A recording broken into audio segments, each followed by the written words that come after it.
you down with OTC?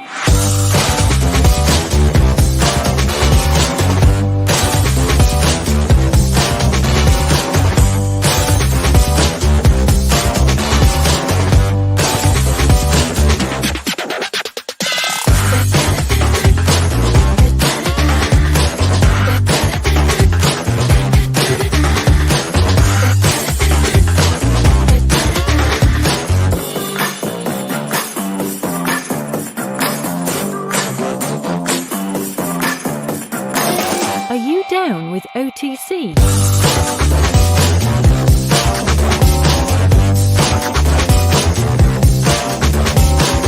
OTC. Are you down with OTC?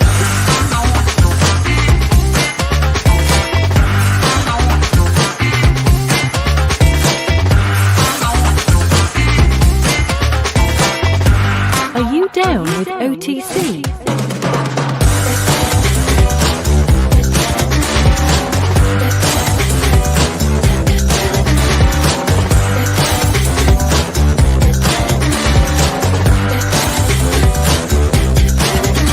OTC. Are you down with OTC?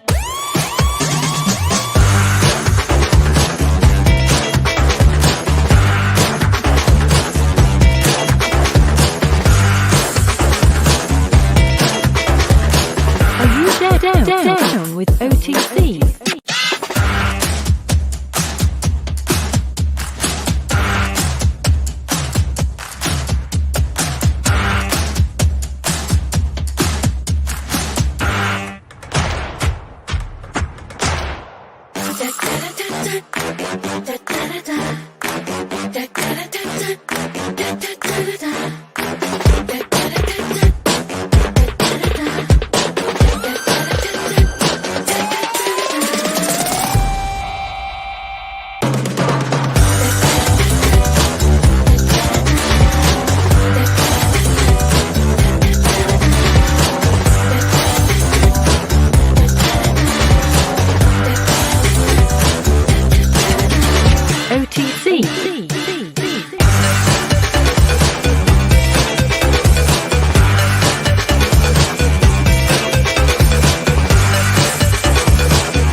Are you down with OTC? Welcome to On the Chain. This is Jeff here with co-host Chip right over there. Today we are going to get into and talk about the Ripple breakup with MGI, better known as MoneyGram, and some of the new projects that Ripple is getting into, and so much more, because you know what, Chip? Every day is a new day, and there's just a ton going on in the digital asset, blockchain, cryptocurrency space.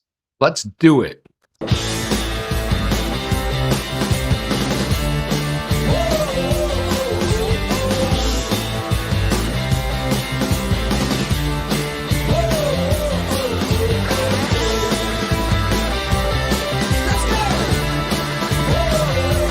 Welcome to On the Chain with Jeff and Chip. Welcome back. Welcome back. Everyone's probably bummed out. They're like, oh no, tell me it's not true, Jeff. Tell me they didn't break up with MoneyGram. They did. Oh, it's so true. But we're going to unpack it for you guys tonight. We're going to tell you, we're going to get down, we're going to go deep. We're going to let you know what's really going on here. And don't be fooled by bit by bit. Yeah, inch by inch. I feel like I'm getting smaller and smaller over here. Look. You look to be getting smaller and smaller. I mean, my head is gigantic, here. Jeff. I have to move back a little bit from my check on the mic. So jumping right into it, guys, throw where you're from in the chat as we continue on. But, so a lot of it's been made. Garlinghouse announced it not a few hours ago. Brad came out and said that, and I'll read the official statement here. He says, together, Ripple and MoneyGram have made the decision to end our current partnership agreement. Now, if you remember, Ashish Burla, just about a week or so ago, maybe a little bit longer, said that, hey, everything's good. Everything's fantastic. We have a long-term partnership that goes out a couple years. And you also should remember that their chief financial officer of MoneyGram said that this was a big hit to them. in a couple ways, right? So, probably hit them hard, not being able to move it and making some adjustments there.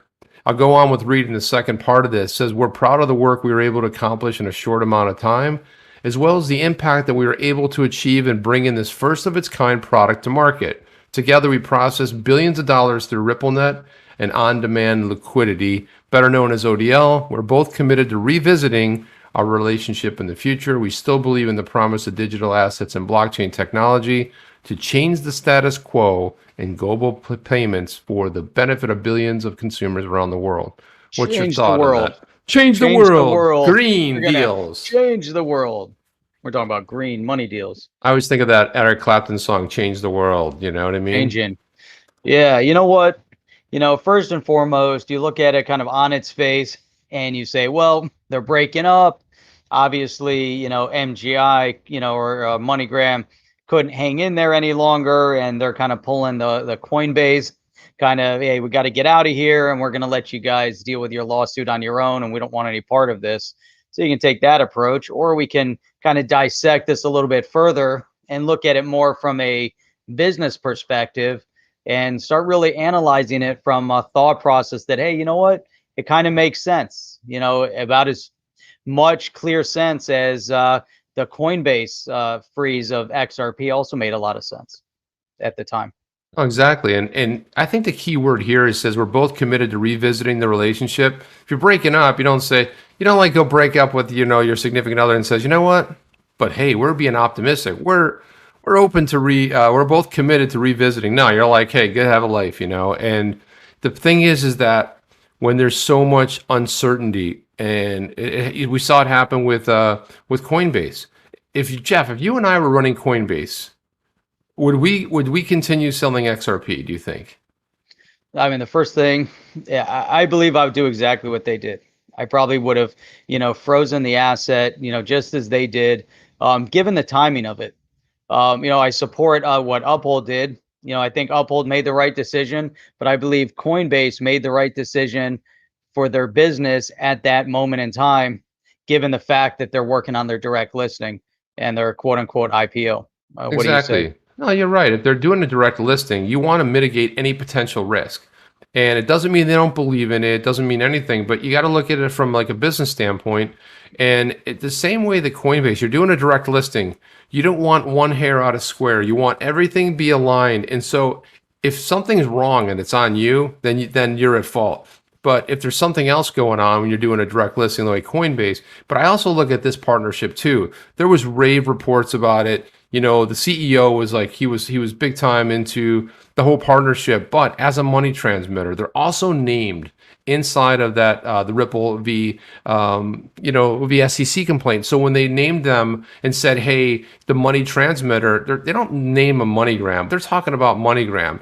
If there's a little bit of heat coming MoneyGram's way, it could be just devastating for their business, could hurt them in such large ways. And that's why I want everybody to understand that, the way Jeff and I, we already talked about this before, but the way we look at this is like, hey, if you're a business owner and you're running a business, you better make sure you cross your T's and dot your I's. Now, the reason is because there's so much uncertainty, they don't know what's going to happen because, if you saw with the John Deaton, how they got back to him on his complaint, they said, well, hey, the exchanges, it wasn't deemed, it's still not considered, out of line, but it is though. They said, well, they blamed it on the exchanges, saying, well, the exchanges, it's not necessarily a security, but if it is a security, they could go back retrospect, and because of the nature of regulation through enforcement, I don't know, Jeff, it doesn't make a lot of sense. What do you think about that? Right. I want to give Wooden Boat a quick shout out over here for the support. He said, my baby be XRP. So damn right it is. That's what I think about that. Yeah, I like that. How about this? Chip, please tell us you are not paying for your internet service. I am, but listen, they did come out this weekend, spent 2 hours together, made fast friends, told some stories. No, but I had two guys come out. I had another guy come out today. The problem is they need to take care of a panel. So there's another panel that has to be replaced. They ran a new line. They put all new equipment in. I still have some other equipment on the line. So they're doing something about it. So if you guys see a little bit of drop out. There's nothing I can do about it. So and a little bit of improvement. It actually looks pretty solid today. That's why I'm not sharing my screen, but the problem is I run a speed test and it's still all over the board, but there was a panel so they identified so much. So they're investing a lot of money to get this thing fixed, and they really want to know that it's fixed, but also they saw some things that were done incorrectly. They, but I say, ran a new line, put a new box, put new equipment. So it's kind of cool. I'm real happy that they took that kind of approach. And then somebody came out again today. Hey, I'm just checking in. We're going to let you know when the panel's going to get replaced. And that's an outdoor work order. It's not something I can control in here. But it wasn't like one thing wrong, Jeff. It was like 5 things wrong. They were all sort of like affecting it. And they even tried to like boost me remotely. But what's this one? Yep. Matrix Exposed. So Matrix here is saying, shout out to the Federal Reserve for printing another 1.9 trillion. I think the Fed is bullish on crypto this year. So yeah, I think they're doing everything in their power to allow it to get bullish. Yeah, well, up from MIA. From MIA. So, that's missing in action or Miami? Yeah, okay, I think it's right. So SEC allowed the MoneyGram deal. It is ridiculous. That's all great. All fits in because we've talked about that a lot. The whole point with MoneyGram and, the SEC, run around with their shoes untied, trying to put a case together. And this is the fallout now. We're starting to see, there's some massive fallout. Think about the amount of money lost by, Coinbase. Now, granted, Coinbase made their own decision, like we just mentioned, but think about their loss. Think about retail investor loss. Think about, any potential project that might have now be second guessing themselves and potentially postponing a project because of the SEC case against Ripple. It's massive. Think about the other projects that Ripple is working on that are potentially being put on hold. Even though we see, there's a number of good projects that are going forward. Asia's is the epicenter right now, but the SEC, man, they've spiraled this thing. By launching this whole case. Yeah, they've done a really horrible job, and and it's starting to get pointed out in a lot of more places. I'm starting to see more criticism coming their way, and especially we'll jump into a tweet that Arturo Portilla, he put something out, and I think he's accurately calling out some people, and I actually like what he's talking about here. I guess let me see if I can put this on screen, Jeff, and you may have to take over if it doesn't. Yeah, let's see how it works out, folks. Yeah, it works out. No, look, he's gone. No, hey, let's not rush it here. Let's see. So there we go. Nice. Yeah, so he said, "Hey, I'm perplexed that neither Coin Center nor Blockchain Association have issued one single statement on the SEC versus Ripple, let alone fight the industry harming interpretation of security laws, despite this case clearly falling within these advocacy groups' mission." And then he attaches why they exist, right? Both based in DC, what they advocate for. And Jeff, these are some strong fighting words right here. He's calling them out big time. He definitely called them to the mat, because here we haven't heard a peep really out of either one of them in support to say, hey, this is a blockchain, Ripple has been around, XRP, nothing. I mean, just no, I'm really shocked about it because they were advocating, Bitcoin, they'll come to the mat for Bitcoin. Ethereum, they came to the mat for Ethereum. XRP, no go. Silent.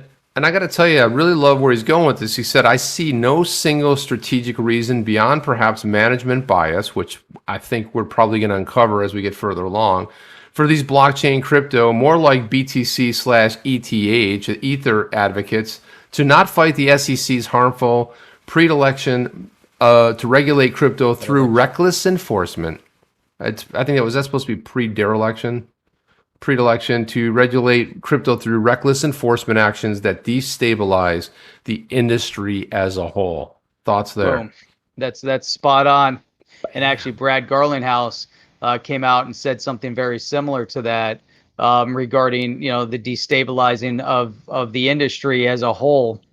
And that, so I think they're really, really spot on with that one.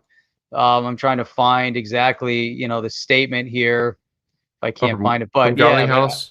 From Garlinghouse, there's one we had up that was, pretty much along those same lines. that what's going on right now with the SEC is going, regardless of what happens with the case, regardless of what happens with Ripple, regardless of what happens with XRP, this case is going to reverberate through the industry for a long time.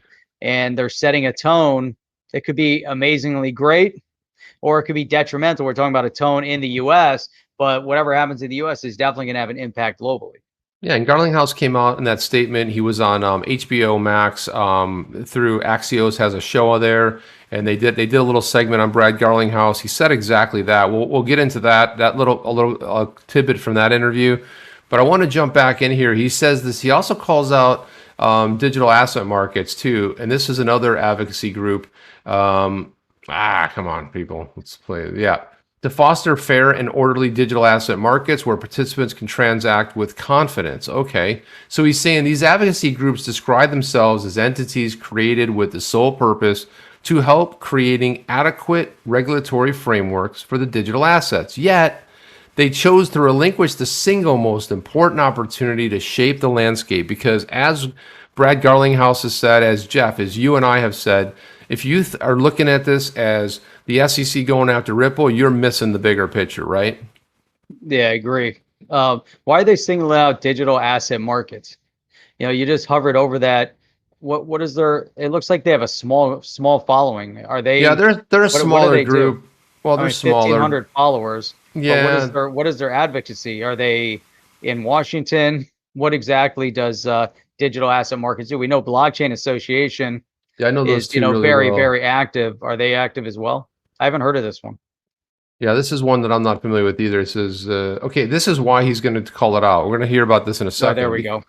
This is one of the reasons he's calling it out because of Michelle Bond, right? So this is, and it's really spot on here. So he says to go on a little bit. So here they go, why it's needed. So part of what they're supposed to be doing is talking about evolving frameworks. Digital assets do not fit neatly into an existing regulatory buckets, currency, personal property, securities, or commodities, but rather span all of them in interesting and complicated ways. So he says Coin Center, Blockchain Association, and digital asset markets have members and supporters who in some way, either by providing trading, custody, investment, or payment services, offer support for cryptos that, like XRP, could be recklessly classified by the SEC as non-compliant securities. And there they are. So you look at some of the members of these organizations, there you go, the ATOM members, BitGo, Genesis, Orchid, Ripple. And notably, Ripple is not the only member of the Blockchain Association, but the association itself has appointed Ripple's Stuart Adirati, who's the chief counsel of Ripple, as a member of its board, and B, Ron Hammond. And Ron Hammond is famous for what, Jeff? Well, Ron Hammond, and this is interesting because he's calling out, he's really putting this together. But Ron Hammond worked for Warren Davidson, and he was one of the Congressman Warren Davidson, and he was one of the primary architects, or I should say authors, of the Token Taxonomy Act. So he got hired away from Warren Davidson's office, went over to Ripple, and now he's moved over to Ripple as basically as a lobbyist, as their lobby outreach to the Hill, and now he's with the Blockchain Association. And we covered that about 2 weeks ago. We did actually. Yep. So look at that. Former government affairs employee at Ripple as its director of government affairs over here at the. So he's starting to connect the dots in a really beautiful way, right? He's calling them out. There you go. Stu Adirati, general counsel. Marvin Amori, chief legal officer from Uniswap. So he's just showing the board right there. He says, likewise, Michelle Bond, former head of government and regulatory affairs at Ripple, has been appointed the CEO of digital asset markets. Yet these advocacy groups have failed to share any signs of concern of the overreaching interpretation of securities laws made by the SEC. So there it is. What do you think? There. Are they? I mean, why would they not be concerned? Did they know something different that's not being shared with the retail space, that's not coming out in the news? Have they been told something behind the scenes? Don't worry about it. They get it. Are they having to sit down with the Ripple team, and the Ripple team says, "Hey, don't worry, we've got this thing. Why don't you stay out of it? Let us take this ball and run with it." Could it? And so I'm trying to figure this all out, as we're looking at this, and these guys are on the sidelines staying quiet for the first time. And I'm really wondering, maybe if they speak out, maybe it could potentially harm or be detrimental, or they'll say the wrong thing. But why? I mean, what was the purpose? Yeah. Jeff, if that's the case, they all three of them should close up shop, because they have no business being involved in blockchain. I know you're giving them the benefit of the doubt, but even look at Michelle Bond. Looking at from all angles. She puts a tweet here from excerpt from the SEC chair nominee Gary Gensler's nomination hearing testimony before the Senate banking. Not one word that there's this massive, this massive suit going on. Thank you for inviting me to participate in this and blah, blah, blah, blah. And thank you for this. So just taking a look at this, and he's pointing out that, okay, so she spent a couple years at Ripple. She's really involved over there. He said if the SEC v. Ripple case isn't a perfect opportunity for these groups to actually advocate for the whole crypto industry for the millionth time, this is not only about Ripple and XRP. I don't know what they'd be willing to advocate for or under which circumstance.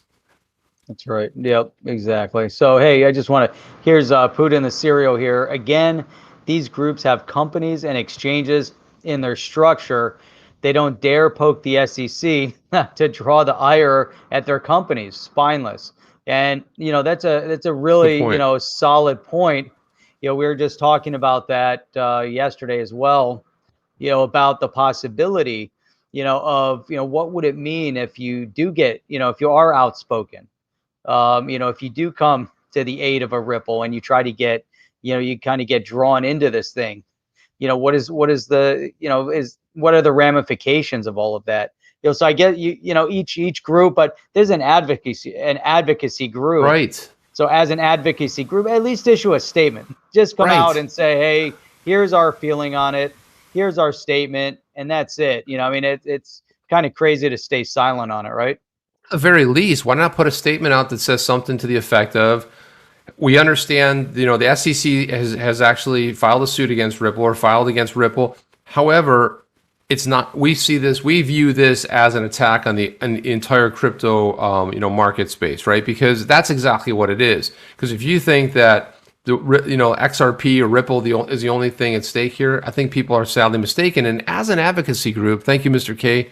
Appreciate that super sticker. That, by the way, we can't see it here, but it's a poo. It's a poo emoji. So it kind of goes right with poo with the cereal. So, and making that. So let's jump back in here. He says, I don't know what they'd be willing to advocate for or which under circumstances. And he's so right on, because if you're not going to advocate for the least tiny bit of what's going on in your industry and you're going to look the other way, then you have just rendered yourself useless and a waste. He said, perhaps they'll wait until the SEC launches an enforcement action against the Ethereum Foundation. But if such event does occur, it will most definitely be too late to get involved with in that matter. And I love that a little twist of the knife at the end, because they did advocate for Ethereum. They have advocated in the past for Bitcoin, but the third biggest, now it's number 7, and it's in jeopardy of being overtaken. I just don't think that's the right way to take a look at this. But I love Arturo Portilla. He's always been somebody who has really put some thoughtful, I think he is an attorney too. I could be wrong on that. But he puts a lot of thought into his, he's a fintech lawyer, Mexican tax and fintech lawyer, researching and writing about the intersection. And he really does a nice job of connecting these dots on a beautiful level, Jeff, and calling them to the mat. He really did. He did an outstanding job. Hey, just want to give a quick shout out to Joni coming in here. So thankful for the live shows. Thank you both so much. Yeah, we appreciate you guys. Appreciate the support. Appreciate everybody coming in here and being here for the live streams, because it's all you guys in the chat with the amazing comments that really make the show what it is. So appreciate that. I just want to throw something up kind of along the lines of the direction this is going in. He said, look at all the years since BTC came out. The media, wanted to tell us since last year that BTC is not any good, but we've seen the FUD and the FOMO, right? They pump it, then they jump all over it, and then all the media jumps all over it, and now all of a sudden they're pumping it again, right? Now all of a sudden, hey, look, because Bitcoin's at 52,000, right? So they're all over it and pumping. Well, now they own some Bitcoin, so. And right now you get more and more of them owning it, but yet there's still FUD being spread in the space, and they're going to come after different assets and it's amazing, as you follow the theme of the Main Street media, how they, it's amazing. I'll watch how they'll report on a specific stock. Chip bounced out. So they'll report on a specific stock one day and they'll be pro, and then the next day they'll be negative, and it keeps getting mixed up like that. So it's, just really, really crazy. So let's see, as for on the chain, notice that between us and Europe has monthly COVID relief and crypto regulations, and the US is falling behind. Yeah, there you go. The US is falling way behind as it comes to any type of regulatory clarity in the digital asset space. And that's what we're starting to see unpacked right now. And that's why this case against Ripple is so significant in the US, because it does potentially bring about some sort of clarity. I mean, it could be good, it could be bad clarity. Right now, the SEC, like I said, they're just, they're bumping into themselves in the dark. I don't think they know which way they're going on this thing. They don't. I think they're embarrassing themselves. I think they're a clown show free fall right now. I mean, quite honestly, there's two really good comments. So there's a lot of great comments on this. X guy says, hey, let's wait and see what Ron Hammond has to say about this. You raised a legitimate concern. And then Santiago Velez, who's really well known in the space, says, hey, maybe their mission is a little more narrow than claimed. Actions speak louder than words. Let's see what they do now that they've been called out, right?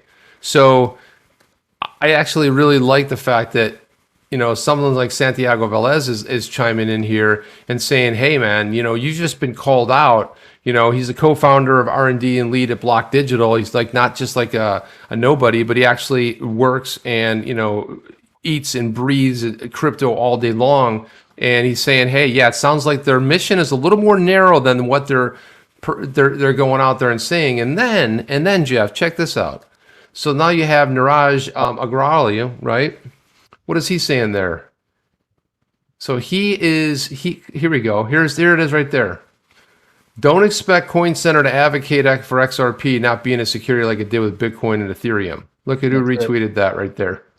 Yep. Yeah. You gotta like that. I mean, it's interesting, where there seems to be a narrative that's being promoted right now. Bitcoin good, Ethereum good, everything else bad, or everything else doesn't exist. And that message is going to change. But again, you look at it, Bitcoin's got the length of time in the space. It has first mover advantage.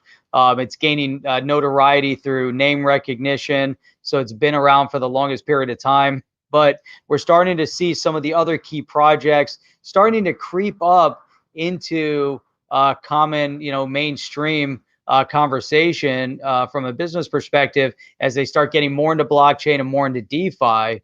I think you're going to really see a lot of development. And I believe that the NFT conversation is opening up another can of worms where it's so unique and different. And some of it might be complete, BS, to where you're buying, somebody's Jack Dorsey's first tweet, and you're going to pay $2.5 million for it. And then, the next day you're going to spend on something else, but the point is that it's gaining attention. Attention, right on. Could be bad. Well, by the way, I called my mom the other day and I'm like, hey, Mom, just a weird offbeat question.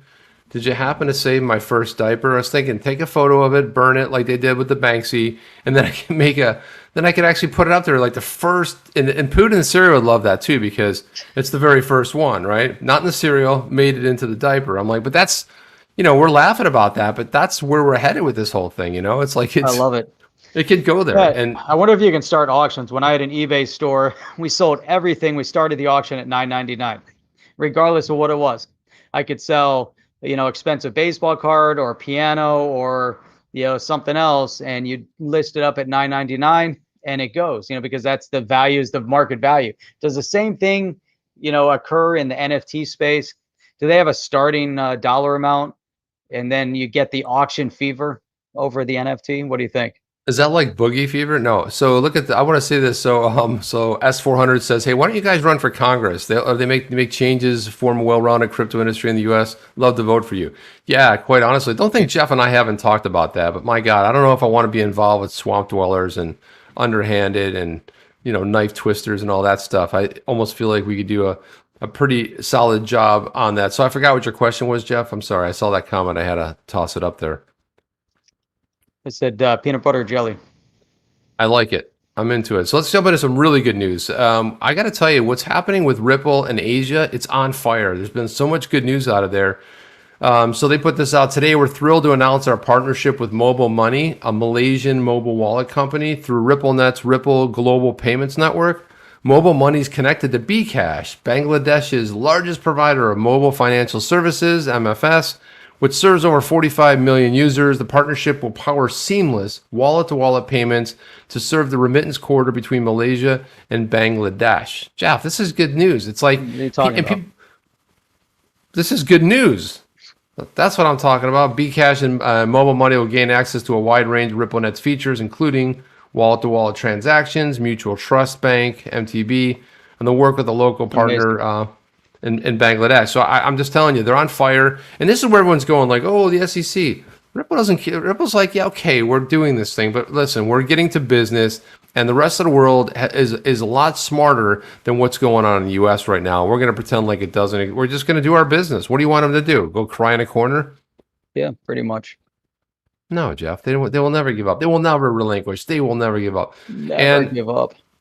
And when we get done with this whole thing, it's going to be interesting to see where we end up, because it doesn't necessarily mean we're going to get some sort of clarity. It just, now I honestly, from everything that I've read and look at, I don't believe that the SEC thinks that XRP is a security now. And the reason being is they didn't go after XLM.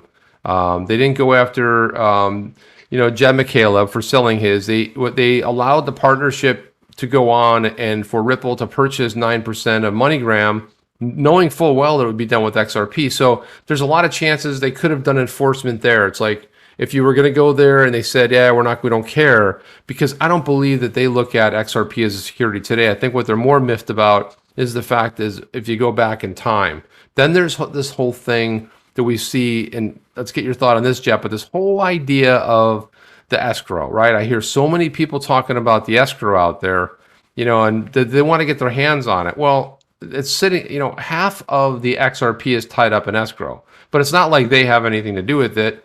They can't just say release it. I mean, Jeff, what if they come up tomorrow and Ripple says we're going to release all 40 million? We're going to take 40 million out of escrow. Can they do it? No, I mean, no. You can't. No, they can't. It's all baked in. So the Ripple devs, can do it. If it's voted on by the validators.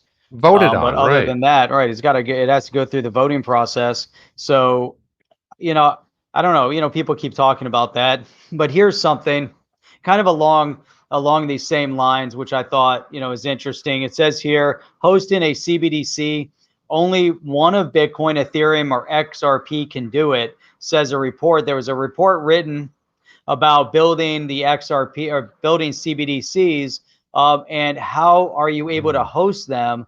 Which blockchains would be viable? This was over in Australia, a report, and it was interesting because they started breaking down this report.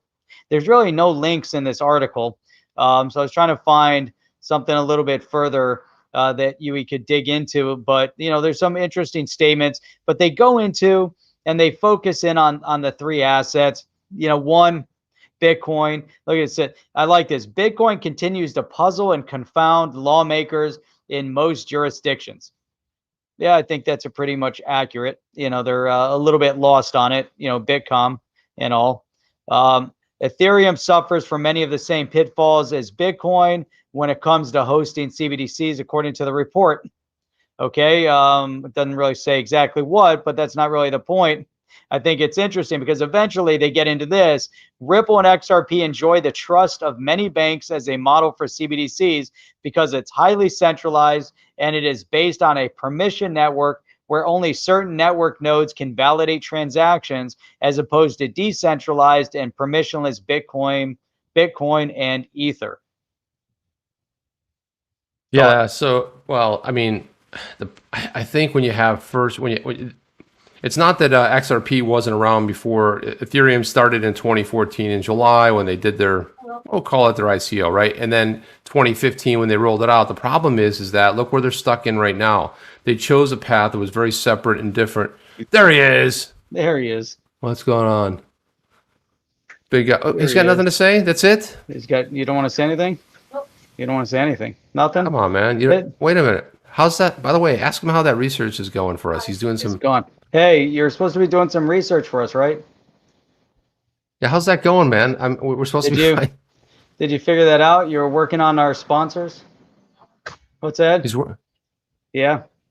He knows more about YouTube. Nothing yet. He doesn't have nothing yet. Nothing to report yet. Nothing that he wants to report back yet. But he knows all about the ends. He market research on all these big, YouTubers and everything. But getting back to the bit of conversation. Did you get what? A shaving thing? What kind of shaving thing? He's got a shaving thing lined up. Shaving company. Is good. That's good. Oh yeah, Razor game. The Razor. I think they make video or they make computer stuff. Okay, it's good enough.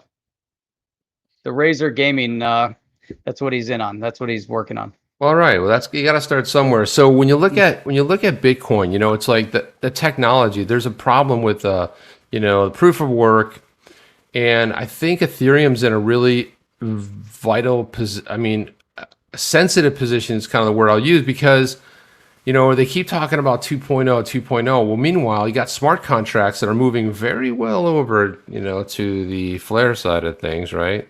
What coins does he own? Joseph wants to know what coins he owns. He's got XRP and ETC. Speaking of which, ETC or ETH? And a couple others. Yeah, and a couple others. There you go. He's got his own. Which, did I put up the wrong one? I don't know. What is it? ETH or ET? No, ETH. ETH. What did I say? ETC. Right. ETH. Exactly. Oh, Ronnie. Oh, sorry. The same shirt. You got this shirt at Costco. That's awesome. Nice. I got a bunch of these. They're the best. Professor XRP has a Razor phone. That's awesome right there too. But when you look at it, based on the tech, you're going to get caught at some point, and if you can't evolve. And this is the thing about Bitcoin is if a Bitcoin could continue to evolve with some development, because remember early days that what was that called? The Bitcoin Foundation.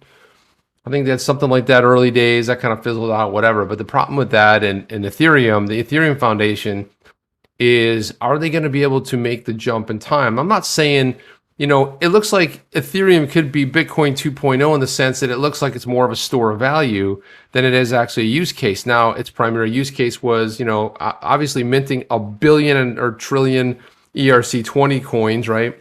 That, remember that about 3 years ago, it's like, drop. And then meanwhile, there's no value attached to them.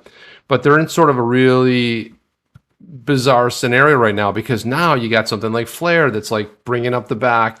And what are they doing? They're working on smart contracts. What are they doing? They're working on, the DeFi space. So the problem is when you get a lot of congestion over there with Ethereum and you get these massive gas fees. Someone last night was saying that they were trying to buy some ice cream for $23 and getting a $20 gas fee. I'm sorry. Understand that part. That's insane. What universe does that work in, Jeff? And how? Yeah, I don't know. And it's slow too. And then you don't know exactly how to transact in it. It's good if they automate the process. If you ever try to go into what's the MetaMask, go into MetaMask and you try to move an asset and you can't, because you got to figure out what the gas fee is going to be, and you're trying to predict it, go slow, fast. Then you put it on there. Now you're stuck with more asset on the MetaMask. You're trying to move stuff around, and it's crazy experience. Yeah, it's a man. I don't know. It's going to be interesting, but I think no matter what you throw at XRP, it's kind of like Teflon. It's just like everything slides off, bounces off because of the strong fundamentals, right? And the fact that the Ripple has been working on and creating solutions, and also one of their fortes is the fact that they move quickly. Okay, we're parting ways with MoneyGram. Okay, we're retooling on-demand liquidity. This is what you want in an organization. It's going to make some fast, switch ups versus riding that long road down, which I've been part of in a startup. You're like, oh, don't worry, we'll make it, and you just ride the long way down. It's not a good way to go.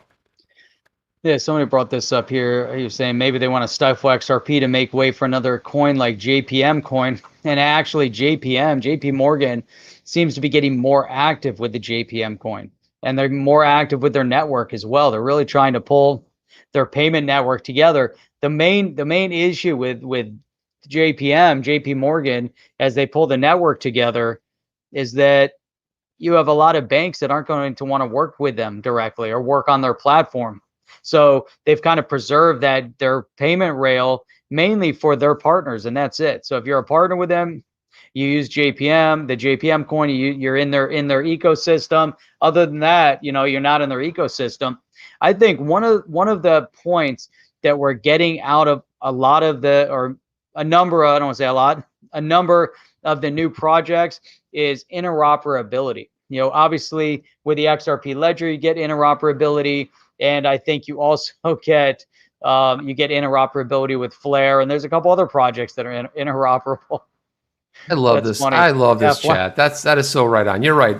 It's just like an old habit to go there. But so Brad Garlinghouse was on Axios. Axios has a show on HBO. I watched the entire clip, but I wanted to play a little bit of this, Jeff, and let's see if we can see if this works. Hey, before you do the DNI's here, and I forgot, I didn't even get a chance to throw this up. Okay. IMF, there we go. So let's just listen to a little bit of this. Hopefully it comes across. What's up, DNI? Let's see what we got here. All right, so in December, the SEC sues Ripple, and the gist of it is they say, you guys, or by selling XRP or releasing it into the community, as you would say, it was a security, not an asset, not gold. It's more like a stock, and you didn't register it. What you did was illegal. That lawsuit, I think, is misguided. I think the idea that XRP is a security, it has traded out there for 8 years. It's kind of like, well, if it was a security, I guess we should have known that a long time ago. So is your basic defense, you let us trade it for years and thus no givesies backsies? Is that basically your response? Jeff, this is like a serious interview, and he says no givesies backsies. I mean, what? Did he say that? He said, and what? No givesies backsies? I'm like, what are we, 7 years old? I'm like, what? Is this a professional interview? On top of it, Garlinghouse and this guy both have their laptops or their MacBook Pros sitting on boxes or books. What the hell? They got to elevate them. I wish I could show you the platform that I've got my thing sitting on. Right, but I have a MacBook Pro too. But I've got a camera. You know what I mean? It's like it's $200 camera. It doesn't take that much. Cameras help, or you get a little elevating platform like I listen closely what he says here, Jeff. Hey, check out what's dead center of your thing over there. Let us trade it for years and thus no givesies backsies. Is that basically? Oh, there you go. Come on, pause that again. No, what was that? If you. And no givesies backsies. I'm like, what are we? Backsies. What are we? Nursery rhyming here? I mean, what the hell is going on here? Those guys kill me. That's hilarious. No givesies backsies. Is that basically your response? Garlinghouse. No, I mean, look. If you own a security, it gives you ownership of a company, right? If Ripple goes away, XRP is going to keep trading. Many countries around the world, the UK, Japan, Switzerland, Singapore. They all have clarity and certainty that XRP is not a security. In fact, the United States is the only country on the planet that has suggested that XRP is a security. And that's why I say this isn't just bad for Ripple, it's bad for crypto broadly. Yes. Right. No, that's it right there, Chip. That's where he said the SEC lawsuit is bad for crypto. It's bad for in Ripple. the It's US. bad for crypto. Yeah. There it is. Here in the United States, and it's driving that activity, it's driving that entrepreneurial activity outside the United States. I think that definitely 100%. bodes poorly for the U.S. crypto industry at large. I think if you believe these are the here's future the reason, Chip, right here. For tab line, it's HBO. That's why. That's why it's so silly. I'm not going to get into that. No, it's not legit. Axios is a clown show. Networks. I think we should care about what countries have control over those technologies. That's right. We should care about that. Oh, we should absolutely. And that's the point, Chip. We should be caring about it. The Blockchain Association should care about it. No, you're absolutely right. And where's the statement? So I watched the entire what statement? From the Blockchain Association.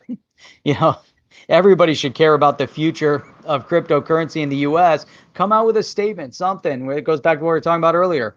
Brad Garlinghouse saying, "Hey, this is gonna, it's bad for crypto in the U.S. This lawsuit." Yes, it is. The SEC's lost. Imagine Ripple loses. I don't know. Imagine they lose. What's going to happen in the U.S. given the current climate of everything being ruled by executive orders, what is going to happen to the business space, this digital asset, this brand new ish digital asset blockchain space in the US if they don't win. I'm not saying that's going to happen, but you look at all sides of it. If they do win, it's going to have also major ramification to this case. So, but right now, as it sits with nothing in this kind of purgatory land of waiting for the lawsuit, man, it's not healthy.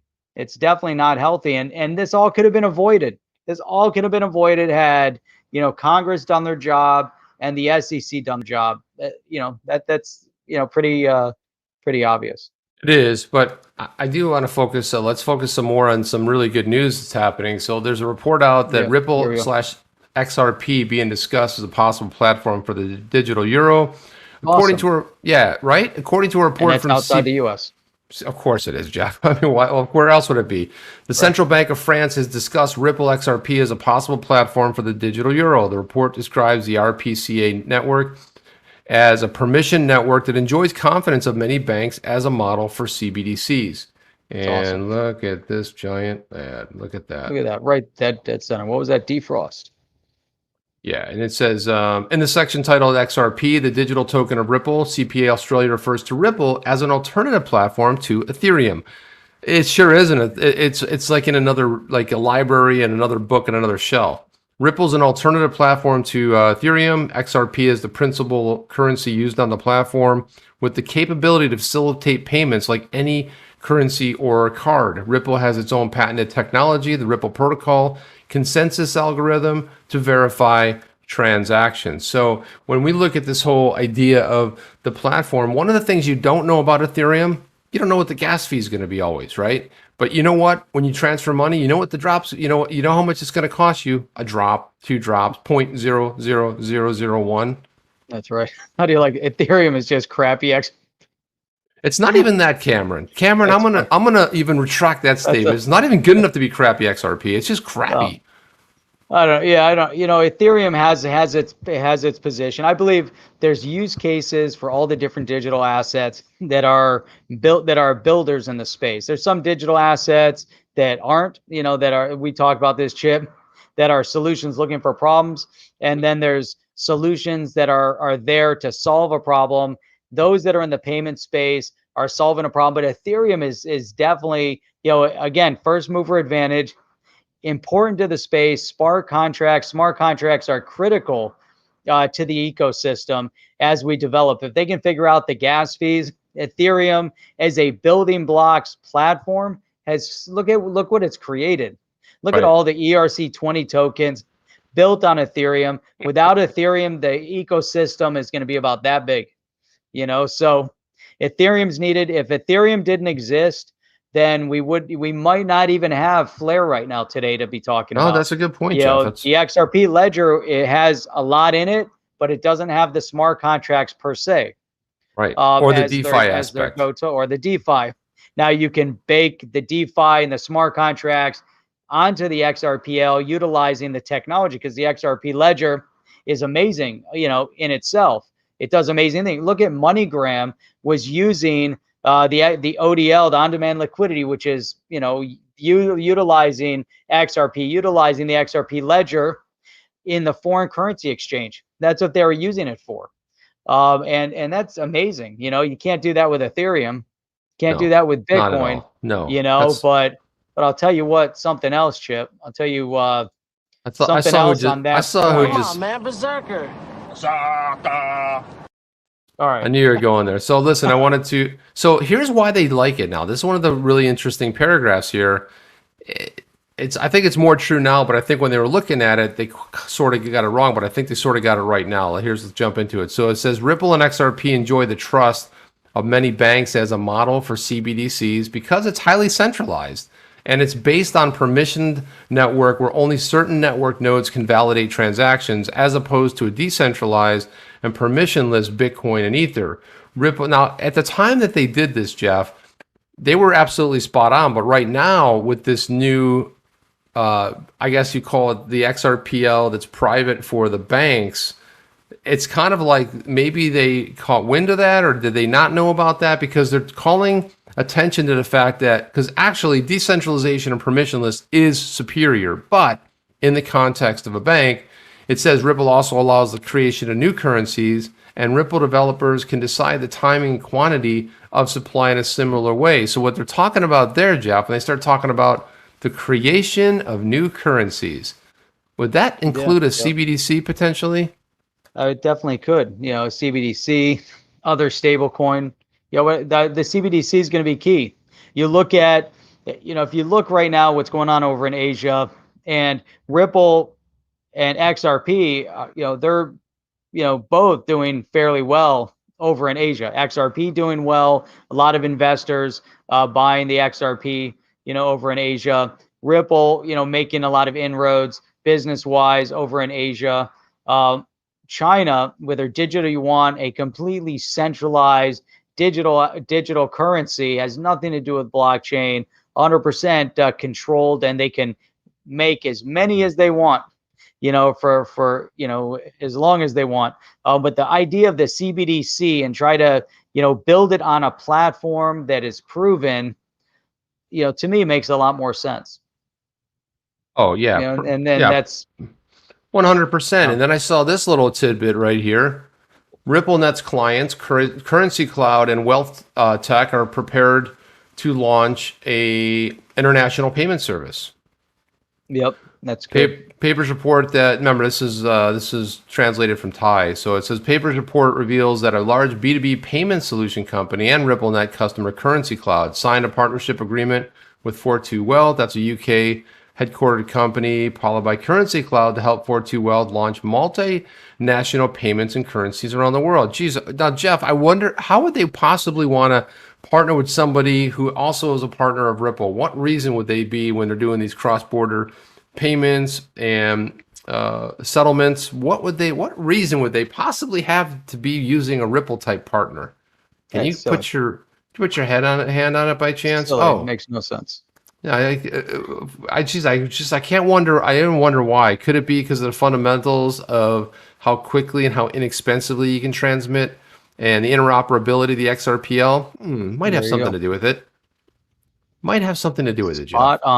Spot on. Potentially. Yeah. So here's something I'll tell you. As we're looking in this, and you start seeing the growth of the space, and we look at who is getting in that wasn't there in the building stages. One of the things, Chip, that we bring up a lot, we're talking about, is it going to be the digital exchanges? Is it the the blockchain companies? Or is it the banks? Are the banks going to somehow start buying up, or the older existing elements within the payment structure? We're seeing a little bit of resistance and pushback from the banks as they try to get into this space, but they move really, really slow. Then you have some of these other big tech corporate giants out there that have kind of built their companies based on acquisition. And here's another one that's in that kind of realm that, early on we said, where are they? Why aren't they in the payment space? Why aren't they doing anything? Why aren't they getting into blockchain? Why are they getting lost in everything? And we saw in October, PayPal is launching, hey, by the way, you can buy your digital assets over here. They've taken it a step further. They want in on this game as much as Ripple, as much as XLM, as much as, many of the others that are getting into the payment space. PayPal is going to acquire Curve. And Curve is look at this, it's a leading provider of cloud-based infrastructure for digital asset security. Now, what does that mean? Digital asset security, they're building out the infrastructure. They're putting the pieces together little by little. Either, they're going to be, PayPal is going to be in it from a side that they're going to help support infrastructure, or they're buying up the elements of infrastructure to support their own organization within this space. But I think it's, probably PayPal trying to reach out and get involved in the broader scene. But this is really, really meaningful. And this just kind of came to light. Here's a company, Chip. It's been around for 3 years. Yeah, it's amazing. 2018, man. Not even. Probably 2 years. You can kind of count 2021, but you got to give them a lot. Amazing. You got to give them. Hey, one other thing that I wanted to cover real quick here, only because, you know, if you don't know, today is International Women's Day. Yeah, it's phenomenal, man. Well, we talked about that the other night. I mean, it makes so much sense for them to. Why would they want to custody it with someone else? And they can go ahead and buy the company and custody it themselves. I mean, it's just phenomenal. Yeah, but you know what I learned from this is that these bigger guys, they can sit on the sidelines, and they're sitting there, let everybody kind of fight it out for the past 10 years as they try to. They're doing their thing, but they've got the money, and now they start their acquisitions, and slowly they're going to be a player in the game. You know, they didn't have to have first mover advantage. They just sat there and waited. No, that's exactly right. So I want to put this up there because it's International Women's Day. Put this tweet out earlier. Let's all recognize the talents of Crypto Eddie has brought to our community. She's a world-class researcher and teacher. As a result, we've learned so much, especially about Japan. Thank you, Eddie, for all you do. And had a lot of, you guys wanted to just show your appreciation there too, but I'm going to throw that tweet in there. But, you know, she was on the show Wednesday, was it, Jeff? Yeah, Wednesday when you were out. And she was just fantastic to come on and do the show. Yeah, it's amazing. Hey, you guys want to say, Mel G? Crazy how fast this hour goes by. It's amazing. It really is amazing. It does go by quick, man. Just like that. Hey, with 350 plus people in here, just want to make sure if you're brand new to On the Chain and the On the Chain community, you've never been here before, or you've been here and you're like, I wonder if I should subscribe to this channel. Well, you can do it. You can hit that red. It's on one side or the other. Hit the red button, says subscribe on it. It's pretty easy to find typically. Hit that, and then there's a little, it asks you if you want to hit the bell notifier. Definitely hit that, because when you hit the bell notifier, you get notified, get a little reminder every time we go live, and we do stream live 6 days a week. So we're on Sunday through Thursday at 8 p.m. Eastern Standard Time, Saturday mornings at 8 a.m. Eastern Standard Time. And guess what, Chip? We are going to be doing another meetup March 28th. That's a beautiful Sunday. That's a beautiful thing, Jeff. And then, of course, too, guys, our podcast is growing. I want to thank everybody for subscribing. If you haven't subscribed yet, I'll throw it in my other chat right here, but you guys can go subscribe. It looks like this. And all you do is you go hit the subscribe button and find out where it is in your favorite, you know, podcasts, Apple, Google, Acast, all these other phenomenal ways. And it's actually on a lot of other ones. That's just the ones that we show there. And, you know, from that point of view. XRP Hollywood. The amended version of the SEC complaint called XRP digital asset security. Yeah, it did, but you know what? But I want to let you know, XRP Hollywood, it was in the very first paragraph of the original complaint. The community didn't pick up on it, but Jeff and I did. Just let you know. Some reason they noticed it, and but they called it a digital XRP digital security in the very first complaint that was dropped on December 23rd.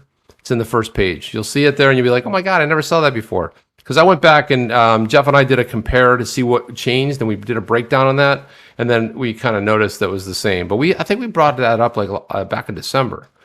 But you know, you can be cutesy all you want, Jeff. It's not going to change the fact. It's like it's a digital asset security. It's like, okay, that's cute and everything, SEC, but that doesn't make it so. You know, that's right. Like they're just because I call them a free fall clown show doesn't make it. Well, wait a minute. Maybe it does make it true.